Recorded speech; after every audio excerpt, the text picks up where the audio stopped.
It was just before the Passover festival. Jesus knew that the hour had come for him to leave this world and go to the Father. Having loved his own who were in the world, he loved them to the end.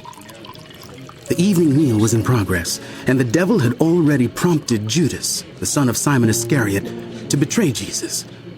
Jesus knew that the Father had put all things under his power, and that he had come from God and was returning to God. So he got up from the meal, took off his outer clothing, and wrapped a towel around his waist. After that, he poured water into a basin and began to wash his disciples' feet, drying them with the towel that was wrapped around him. He came to Simon Peter, who said to him, "Lord, are you going to wash my feet?" You do not realize now what I am doing, but later you will understand. "No, you shall never wash my feet." Jesus answered, Unless I wash you, you have no part with me.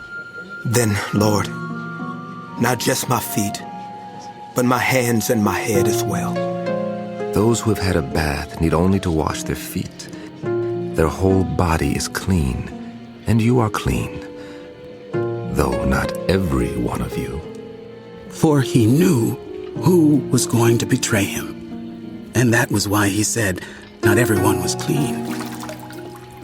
When he had finished washing their feet, he put on his clothes and returned to his place. Do you understand what I have done for you? You call me teacher and Lord, and rightly so, for that is what I am. Now that I, your Lord and teacher, have washed your feet, you also should wash one another's feet. I have set you an example that you should do as I have done for you. Very truly, I tell you, servants are not greater than their master, nor are messengers greater than the one who sent them. Now that you know these things, you will be blessed if you do them. I am not referring to all of you. I know those I have chosen, but this is to fulfill this passage of Scripture. He who shared my bread has lifted up his heel against me. I am telling you now before it happens, so that when it does happen, you will believe that I am who I am. Very truly, I tell you, whoever accepts anyone I send accepts me, and whoever accepts me accepts the one who sent me. After he had said this, Jesus was troubled in spirit and testified, Very truly, I tell you, one of you is going to betray me. His disciples stared at one another, at a loss to know which of them he meant. One of them, the disciple whom Jesus loved, was reclining next to him. Simon Peter motioned to this disciple and said, Ask him which one he means. Leaning back against Jesus, he asked him, Lord, who is it? It is the one to whom I will give this piece of bread when I have dipped it in the dish. Then, dipping the piece of bread, he gave it to Judas, the son of Simon Iscariot. As soon as Judas took the bread, Satan entered into him. So Jesus told him, What you are about to do quickly.